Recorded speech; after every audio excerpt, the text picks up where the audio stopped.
الذين آتيناهم الكتاب من قبله هم به يؤمنون. وإذا يتلى عليهم قالوا آمنا به إنه الحق من ربنا إنا كنا من قبله مسلمين. أولئك يؤتون أجرهم مرتين بما صبروا ويدرؤون بالحسنة السيئة ومما رزقناهم ينفقون.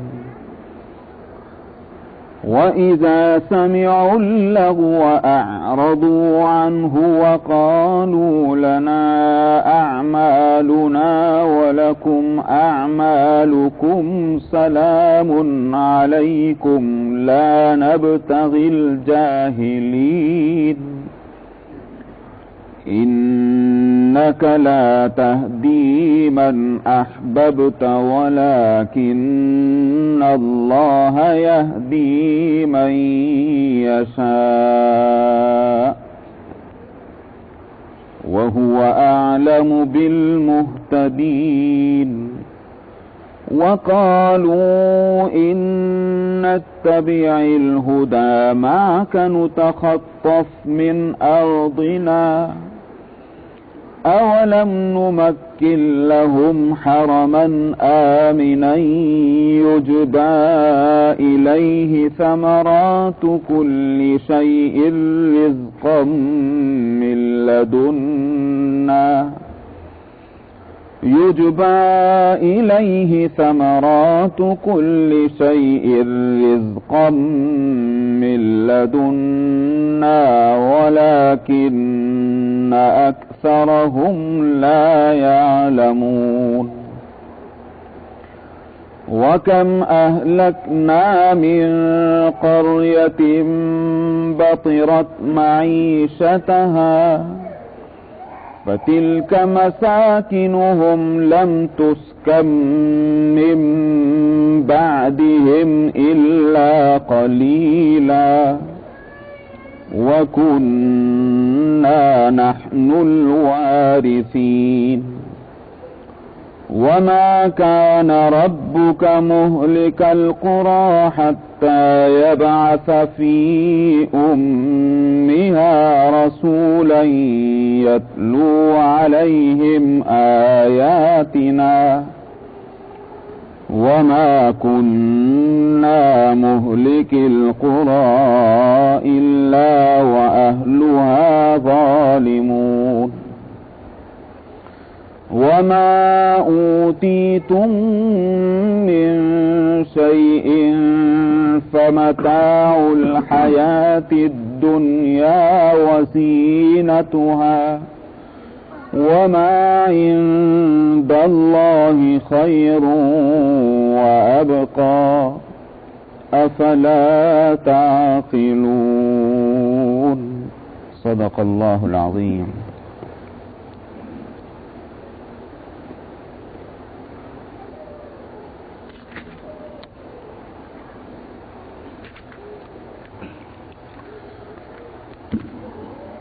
اس صورت کا اصل مضمون ہے نبی کریم صلی اللہ علیہ وسلم کی رسالت کو ثابت کرنا اور آپ کے پیروی اور آپ کی اتباع اور آپ پر ایمان لانے کی راہ میں جو عذر مشرکین کرتے تھے ان کا جواب دینا، یہ اصل مضمون ہے اس صورت کا۔ تو گزشتہ آیت میں یہ کہا گیا تھا کہ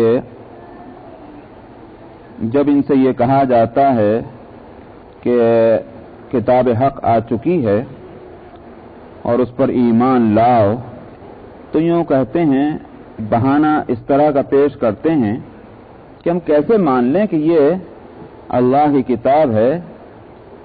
اگر اللہ کی کتاب ہے اور تم اللہ کے رسول ہو تو تمہیں اسی طرح کتاب ملنی چاہیے اور اسی طرح کی چیزیں ملنی چاہیے جس طرح موسیٰ کو ملی تھی علیہ الصلوۃ والسلام۔ موسیٰ کو اللہ نے کتاب ایک دم دے دی تھی، پوری تورات ایک دم دے دی، موسیٰ کو ید بیضا دیا، موسیٰ کو عصا ملی، موسیٰ کو جو ہے وہ اور دوسرے معجزات ایسے ملے کہ جس کو دیکھ کر ماننے پر انسان مجبور ہوتا کہ بھئی نبی ہے، آپ کے پاس کیا چیز ہے؟ یہ تھا وہ بہانہ۔ اللہ تعالیٰ نے ایک جواب تو وہاں یہ دے دیا ہے آیت نمبر 48 میں کہ آج کہہ رہے ہو موسیٰ کے تعلق سے یہ بات علیہ الصلوۃ والسلام، اور جب موسیٰ کا زمانہ تھا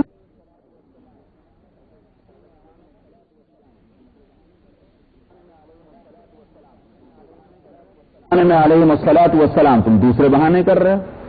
ہاں، اگر تم موسیٰ پر ایمان لائے ہوئے ہوتے اور آج تمہاری بات سمجھ میں نہیں آ رہی ہوتی تو کہا جا سکتا تھا معذور ہے، مگر تم اس وقت کے بھی کافر، آج کے بھی کافر، تو تم صرف بہانے کرتے ہو، اس کے سوا اور کچھ نہیں۔ اور اس کے بعد ایک بات اور یہ کہی گئی تھی کہ آپ ان سے کہہ دیجئے کہ اچھا حق کی پیروی کرنا تمہارے نزدیک ضروری ہے کہ ہاں ضروری ہے، چلو تم میں حق لایا، میری بات سے اطمینان نہیں، تم لے آؤ کوئی حق، میری کتاب تم نہیں مانتے، تم لے آؤ کوئی کتاب، اگر وہ کتاب حق ہوئی تو تم بھی مانو گے، میں بھی مان لوں گا، اگر میرے راستے پہ نہیں چلتے میں تمہارے صحیح راستے پہ چلنے کو تیار ہوں، مگر ہونا چاہیے صحیح راستہ۔ ظاہر ہے کہ ڈبیٹ ہو، مناظرہ ہو تو اسی طرح کی گفتگو ہوتی۔ آگے یہاں سے جہاں سے میں نے تلاوت کی تو فرمایا کہ فَإِن لَّمْ يَسْتَجِيبُوا، اگر یہ آپ کی کوئی بات مانتے ہی نہیں، ہر بات کے جواب میں مرغ کی ایک ٹانگ کھڑی ہوئی ہے، تو فَعْلَمْ أَنَّمَا يَتَّبِعُونَ أَهْوَاءَهُمْ، تو اب آپ سمجھ لیجئے کہ ان کے پاس دلیل نہیں ہے اور دلیل کی بیس پر انکار نہیں کر رہے ہیں۔ ایسا نہیں ہے کہ ان کو سمجھ میں نہیں آ رہا، خوب سمجھتے ہیں لیکن اپنی خواہشوں پہ چلنا چاہتے ہیں، خواہشات کے خلاف کرنے کو تیار نہیں ہیں۔ یہ کیوں کہا جا رہا پیغمبر سے؟ دو وجہ سے۔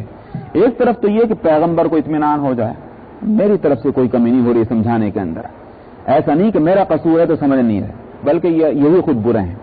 ایک طرف تو پیغمبر کو اطمینان ہو جائے اور دوسری طرف ان لوگوں کو بھی سنا دیا جائے کہ ہم بھی تمہاری حقیقت سے خوب واقف ہیں، اور وہ یہ کہ تم دراصل خواہش کے بندے ہو اور تم جھوٹ بولتے ہو کہ صاحب دلیل یہ ہے اور دلیل یہ ہے، دلیل کچھ نہیں، تم خواہش پر چلتے ہو، تو تمہارا مجرم ہونا ہم پر چھپا ہوا نہیں ہے۔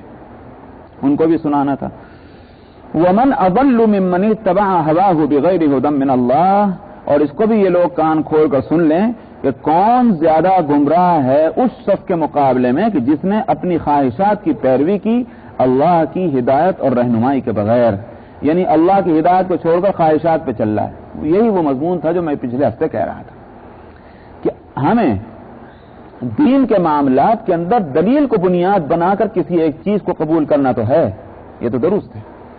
اگر مختلف مسائل ہیں دین کے، ایک میں حکم ہے جائز کا، اور کسی اور روایت میں یا حدیث میں مثلا اس سے جو مسئلہ نکلتا ہے تو اس سے نکلتا ہے ناجائز ہونے کا، کسی تیسری روایت اور حدیث سے مسئلہ نکلتا ہے مکروہ ہونے کا، تو دو صورتیں ہیں سلیکشن کی۔ ایک سلیکشن تو اس بنیاد پر ہے ہمارے لیے سہولت کا اہم ہے، جس میں ہم کو آرام ہے بس وہ مسئلہ لے لو، اور جس میں ہمیں تنگی وہ چھوڑ دو۔